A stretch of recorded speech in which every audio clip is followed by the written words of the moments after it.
Hola, hoy es jueves 6 de noviembre de 2025 y bueno, como siempre tenemos aquí el Diario Oficial de Chile para revisarlo juntos. Exacto, una nueva jornada con varias publicaciones interesantes. Sí, vamos a explorar una selección de decretos, resoluciones, anuncios, material del gobierno básicamente. La idea es entender qué decisiones se tomaron y cómo nos pueden afectar, ¿no? En distintas áreas. Claro, desde el medio ambiente, el patrimonio, la tecnología del Estado hasta, bueno, lo que comemos todos los días.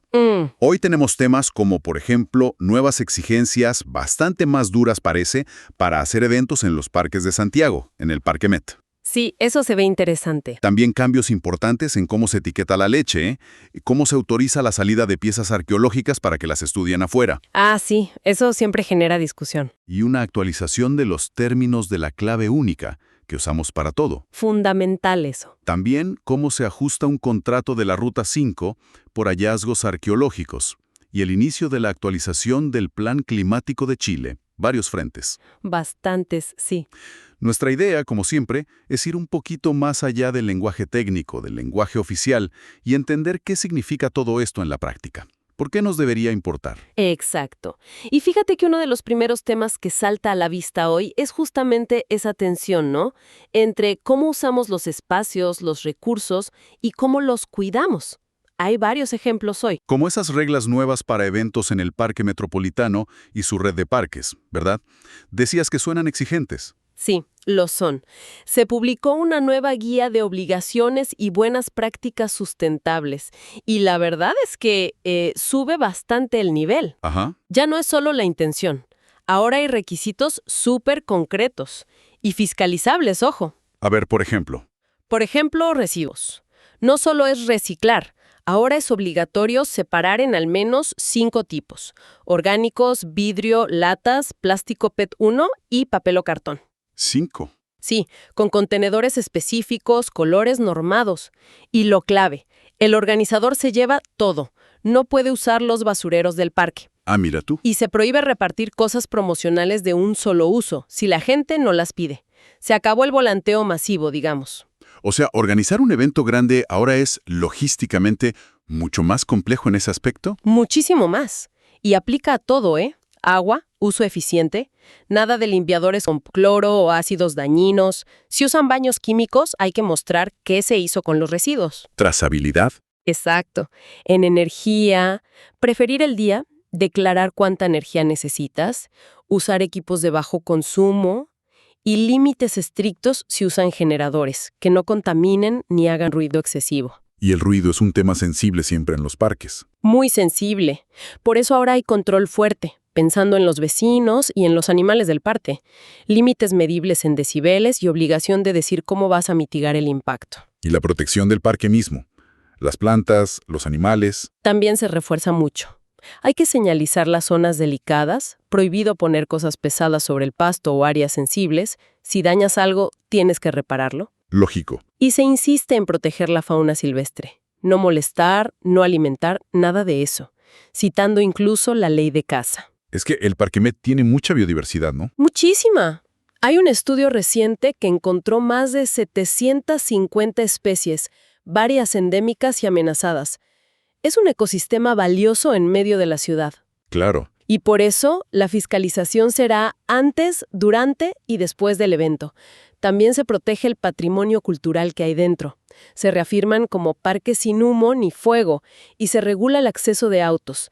La idea es promover que la gente llegue caminando o en bici. Suena a un cambio cultural importante para los que organizan eventos. Totalmente.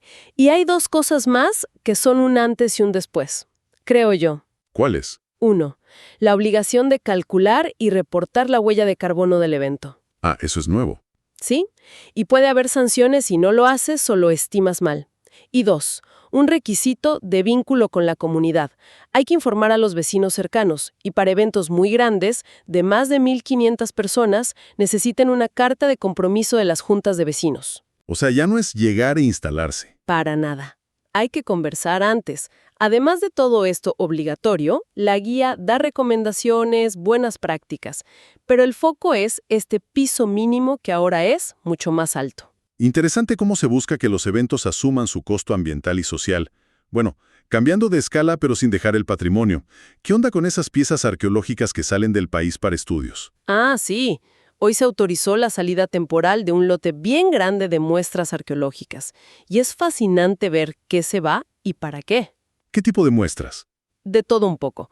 Huesos humanos, cerámicas, conchitas, carbón para fechar con carbono 14, pigmentos de arte rupestre, hasta pelo y tejido blando. ¿Y de dónde vienen? ¿Para dónde van? Los orígenes son súper variados, de casi todo Chile.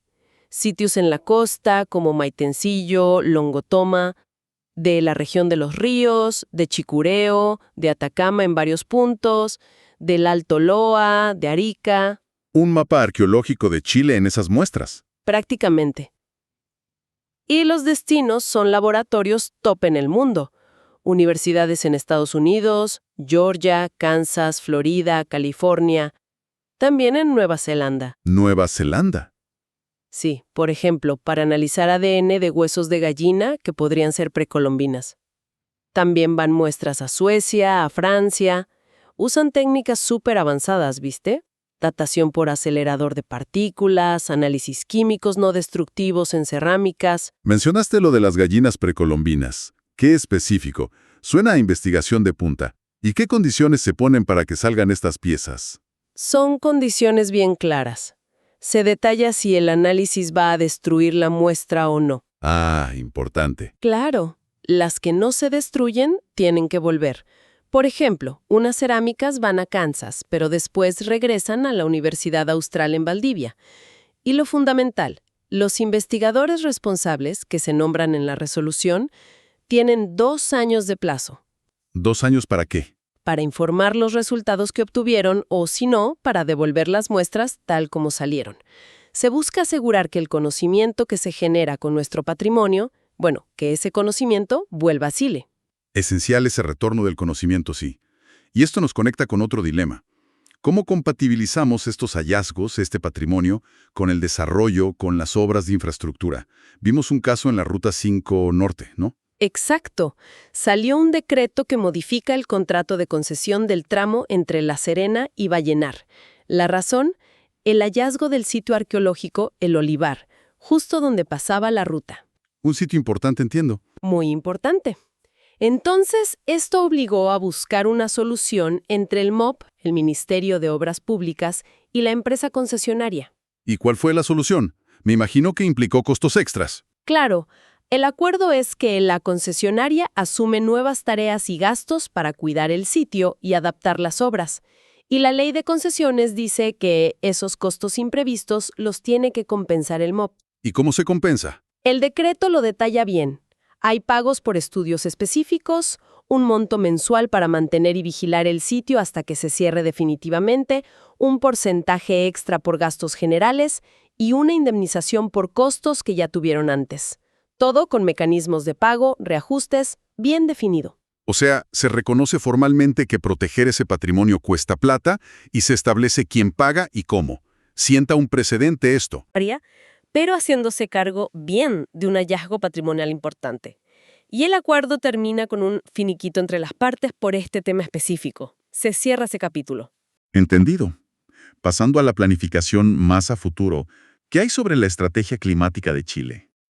Bueno, se dio el vamos oficial al proceso para actualizar la estrategia climática de largo plazo del país.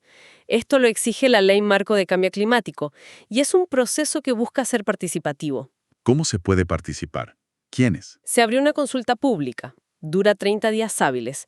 Cualquiera puede enviar antecedentes, científicos, técnicos, sociales, económicos, lo que sea relevante. ¿Abierto a todos? Sí. Además van a haber webinars, talleres. Toda la información va a estar en un expediente público que se puede consultar online o físicamente. Y se invita también a otros organismos del Estado a participar. Es el punto de partida para definir la hoja de ruta de Chile contra el cambio climático para las próximas décadas. Importante que se abra ese diálogo. Y un último punto en este bloque de medio ambiente y acceso, algo más local, de una playa en el sur. Sí, un tema que siempre vuelve, el acceso a las playas. En este caso se resolvió una pelea por el acceso a una playa del lago Calafquén, allá en Panguipulli. ¿Qué pasó? Unas comunidades indígenas denunciaron que un dueño de terreno había cerrado un camino que usaban ancestralmente para llegar al lago. Hubo todo un proceso, fiscalizaciones, reuniones. Al final se fijó una vía de acceso peatonal. Se obligó al dueño a abrir. Se fijó una franja específica de 2 metros de ancho y casi 200 de largo. Se basó en una propuesta que hizo el mismo dueño, pero mejorada, y en informes técnicos. Y se recuerda algo importante: mantener ese acceso seguro y limpio es tarea de la municipalidad. Bien, demos un giro. Otro tema clave hoy: la transformación digital del Estado, la gobernanza. La clave única es central en esto. ¿Qué novedades trae el diario oficial? Hay una actualización importante, sí. Se aprobaron nuevos términos y condiciones para el uso de la clave única. Pero ojo, no para nosotros los usuarios finales, sino para las entidades que la usan para autenticar a la gente en sus trámites. Ah, para las instituciones. Exacto. Esto viene porque se creó la nueva Secretaría de Gobierno Digital, la SGD, que ahora depende del Ministerio de Hacienda y es la que manda en estos temas. Antes estaba en SEGPRES. ¿Y a quiénes afectan estos nuevos términos? ¿Qué es lo más relevante? Afectan a todas las que llaman entidades usuarias. Son los ministerios, servicios públicos, pero también algunas entidades privadas que por ley pueden usarla, como las que dan firmas electrónicas, las AFP, la AFC, incluso el Poder Judicial para su oficina virtual. O sea, un montón de actores. Muchísimos. Y estos términos son obligatorios para todos ellos. ¿Y qué les exigen? ¿Qué cambia? Refuerzan mucho la seguridad y el buen uso. Les exigen cumplir al pie de la letra con la Ley de Procedimiento Administrativo, la de Protección de Datos, la nueva Ley de Ciberseguridad y las normas técnicas que dicte la SGD. Más control. Sí. La integración de una entidad al sistema de clave única es un proceso formal y la SGD puede quitarles el permiso si no cumplen. ¿Y en seguridad qué les piden específicamente? Varias cosas clave. Tienen que implementar segundo factor de autenticación, el 2FA, si el trámite es delicado. Tienen prohibido usar información que obtienen por la clave única para otros métodos de verificación. Ajá. Deben avisar al tiro si tienen un incidente de seguridad. Tienen que colaborar si hay auditorías y hacer las actualizaciones que les pida de SGD. Hay prohibiciones explícitas. A veces ahí está el diablo, en los detalles. Sí, y son súper claras. Prohibidísimo pedir, guardar o registrar las contraseñas de los usuarios. Eso es fundamental. Básico, pero había que decirlo fuerte. Tampoco pueden crear o recomendar robots o sistemas automáticos para usar la clave única por los usuarios, ni usarla para fines no autorizados, ni tratar de manipular el sistema, ni compartir las credenciales que les dan para integrarse, ni hacer ingeniería inversa. Se busca blindar el sistema y al usuario. Totalmente. La idea es proteger la clave única como una llave personal e intransferible. Entendido. ¿Algo más sobre la operación? Se aclara que la SGD avisará si suspende el servicio por mantención o emergencia, pero no garantiza un porcentaje de disponibilidad fijo. Los costos de integrarse y mantenerse corren por cuenta de cada entidad. Y bueno, recuerdan que clave única es marca registrada de Hacienda. Plazo para adaptarse. Las entidades que ya están integradas tienen 60 días corridos para cumplir con todo esto. Pueden pedir prórroga si justifican. Una puesta al día necesaria para un sistema tan crítico, sin duda. Cambiemos de tema. Vayamos a salud y seguridad alimentaria. ¿Novedades sobre la ley Ricarte-Soto, la que cubre enfermedades de alto costo? Sí, se actualizó la lista de clínicas y hospitales que están aprobados para dar las prestaciones que cubre la ley. Y la buena noticia es que la red crece. Se suman nuevos lugares. Sí, varias clínicas privadas conocidas, como Bupa Santiago o la Clínica de la Universidad de los Andes, se suman o amplían las enfermedades que pueden tratar bajo esta ley. Hablamos de cosas complejas como esclerosis múltiple, Crohn, colitis ulcerosa, distonía, diabetes tipo 1. ¿Y en el sector público? ¿Hospitales? También hay avances importantes. Hospitales en regiones como Villarrica, Arica, Coyhaique, Puerto Montt, Curicó y también en Santiago, como el Hospital Fach o el Metropolitano. Están siendo aprobados para tratar nuevas enfermedades o se confirman para las que ya tenían. ¿Qué tipo de enfermedades? desde enfermedades metabólicas raras como mucopolisacaridosis o enfermedad de Fabry, hasta cánceres específicos como el de mama HRs positivo o enfermedades autoinmunes como el lupus. Esto es bueno porque amplía el acceso para gente que vive lejos de Santiago. Claro, descentraliza la atención. Exacto. Hay un par de casos puntuales donde algún hospital perdió la aprobación para alguna enfermedad, quizás porque no cumplió algún requisito en la última evaluación. Pero el balance general es positivo. FONASA, que es el Fondo Nacional de Salud, va a publicar la lista final actualizada. Buenas noticias para muchas familias, sin duda. Y cambiando de tema dentro de salud, ¿hay algo nuevo relacionado con el servicio militar? Sí, se modificó el reglamento de selección de los conscriptos. La idea es reforzar la prevención en salud. ¿Cómo? Ahora, cuando los jóvenes se acuartelan, es obligatorio hacerles 3 exámenes médicos más: un electrocardiograma, un hemograma y una creatinemia. Y les tienen que entregar una copia de los resultados. Para que ellos también sepan cómo están. Exacto. Y hay otra medida preventiva nueva. ¿Cuál? Una evaluación médica especial para los que van a ser destinados a zonas de gran altura, sobre los 3.000 metros, o los que van a instruir ahí. Por el riesgo de la puna. Justamente. Sigue las recomendaciones técnicas del Ministerio de Salud sobre hipobaria, que es la falta de oxígeno en altura. Estas medidas salieron de una mesa de trabajo que buscaba proteger mejor la salud física y mental de los conscriptos. Medidas para evitar problemas de salud que se pueden prevenir. Bien, ahora vayamos a algo que nos toca el bolsillo y la mesa todos los días: la comida. Mencionaste al principio cambios importantes en cómo se etiqueta la leche. ¿De qué se trata eso? Es una modificación grande al Reglamento Sanitario de los Alimentos. Viene de una ley específica que buscaba más claridad para el consumidor sobre los productos lácteos. ¿Qué es lo primero que cambia? Pueden llamarse leche. Y si dicen leche sin más apellido, se entiende que es de vaca. Se acaba eso de leche de almendras en la etiqueta formal, digamos. Entendido. ¿Y cuál es el cambio que más vamos a notar en el supermercado? Yo creo que la indicación del país de ordeña. El país de... De donde se ordeñó la vaca, la cabra o lo que sea. Será obligatorio poner en la cara principal del envase el nombre y la bandera del país o los países de origen de la leche. Banderitas en el cartón de leche. Sí, tal cual. Aplica para leche líquida, en polvo, condensada, evaporada, crema, manjar, mantequilla, quesos. Salvo los quesos que se cortan y venden en el mesón, ahí no. ¿Y hay reglas para esas banderas? Súper específicas. Tamaño máximo de la bandera: 1,5 por 1 centímetro, o más chica si la etiqueta es pequeña y son más de 3 países.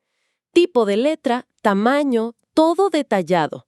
Tiene que decir países de ordeña y no puede ir pegado a los sellos negros de advertencia. Va a ser interesante ver cómo quedan las etiquetas. ¿Algún otro cambio importante? Sí, se definen claramente los tipos de leche. Está la leche natural, que es la que solo se enfrió o estandarizó antes de pasteurizarla. O sea, no viene de polvos ni concentrados. La leche fresca, digamos. Algo así. Luego está la leche reconstituida, que se hace con leche en polvo o concentrada más agua, y la leche recombinada, que es con leche descremada, grasa láctea y agua. ¿Y eso hay que indicarlo? Sí.